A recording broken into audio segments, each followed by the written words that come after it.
it's a necessary evil. I can hardly point the finger, having come within a single gelatinous fibre of becoming the voice of cheese strings. I know, I have lived. But it's sort of like capitalism. If you leave it unregulated, you will cause nothing but misery and suffering.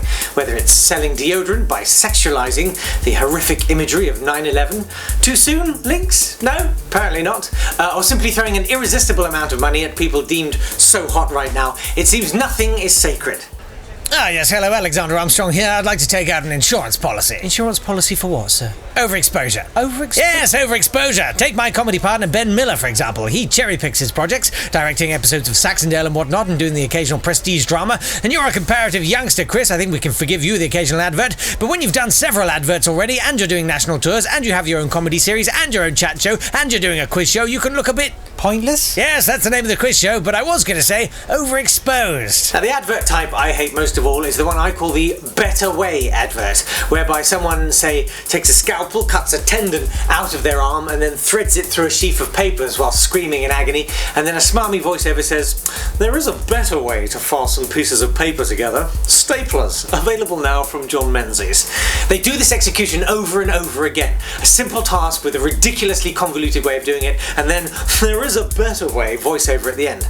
Man chops off his own cock and balls, hammers them flat into a crude love heart shape, staples them to a box of chocolates and hands them to his lover with blood pouring freely from his groin.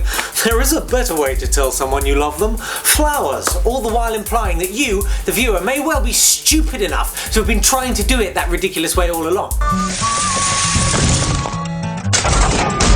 Desperate to get rid of your textured walls and ceilings?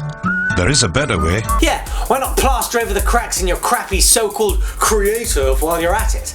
One of the best adverts on at the moment is an NHS advert urging people to come forward to be screened for bowel cancer. Now, there's nothing intrinsically funny about bowel cancer, and it must have been quite a tough brief. There's always a bit of blood. Well, it's loose. Really loose. Blood in your poo, or going more often with looser poo, are possible signs of bowel cancer. Now, as I say, it's not a funny subject, but I can't help wonder how that voiceover session went. Hi, Nigel. Yep. Hiya. So, if you want to give it a go, we're rolling now, so in your own time, okay? Okay. Blood in your poo, or going more often with looser poo, are possible signs of bowel cancer. Right, that was lovely, Yep. Nigel. Great kind of call to action read, really lovely energy. Could you give us one a bit softer? Like the stools. Okay. Brilliant, Nigel, we're rolling. Blood in your poo, or going more often with looser poo, are possible signs of Sorry, bowel. stop you there, Nigel. That was lovely again, but it's a little bit sort of menacing almost. Could you just warm it up a bit? Blood in your poo, or going more often with looser poo, are possible signs of bowel cancer. Yeah, better. Still a little bit hard on poo. Can you soften the poo off a bit? Poo? Yeah. Or poo? Yeah, maybe like poo. Blood in your poo. Yeah. Blood in your poo. Poo. Poo. Yeah. Blood in your poo. Can you just give us one more Blood in read? your Really poo. get the smile in the voice. Yep. Blood in your poo, or going more often with looser poo, are possible signs of bowel cancer. Okay, maybe just dial it back a hair from there, Nigel. We're still rolling. Poo. Yeah, go for it.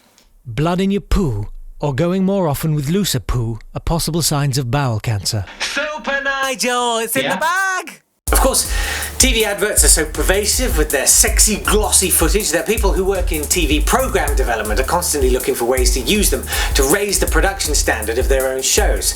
Now, the latest incarnation of TV shows about ads is the Mad Bad Ad Show on Channel 4, starring that bloke with the glasses, Mark Dolan, who Channel 4 tried to turn into their Louis Theroux a couple of years ago. Didn't work. So it's back to sixth form television for him. The programme that sleeps, eats and breathes adverts. Also in the sixth form are Mark Watson and new transfer student Mickey Flanagan, a man who stands on the precipice of being a bitter disappointment to all, going from beautifully crafted stand-up act to desperately trying to fit in as the new boy with knob jokes. Coming down to the shoulder there. Wait, lads, wait. Now, it's tricky to do this show because no one wants to bite the hand that feeds them, so we resort to rounds like classic ads, i.e. ads that happened so long ago we won't frighten away any current potential clients. Isn't Old Spice old? Do you think that Old Spice could help you appeal to women?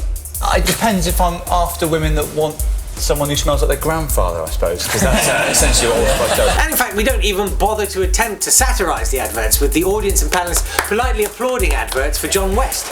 It's hard to convey the sheer adrenaline-fuelled excitement of the show, but charismatic sixth form host Mark Dolan gives you some idea. At the end of that round, Mark's team are storming out in front.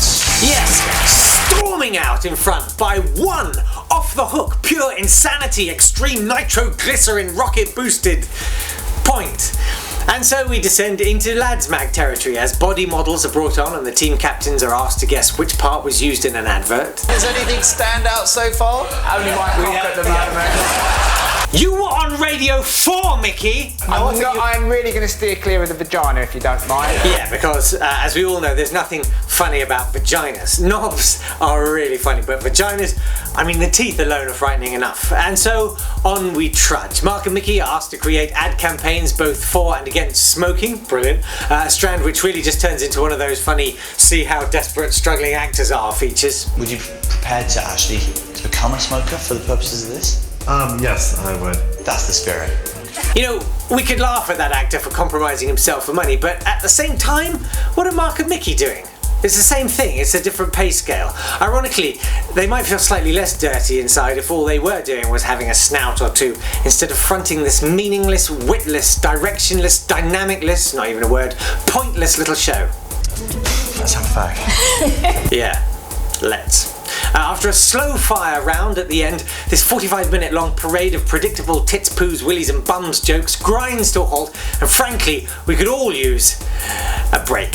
I would rather have spent 3/4 of an hour watching Go Compare adverts with blood in my poo. Blood in your poo.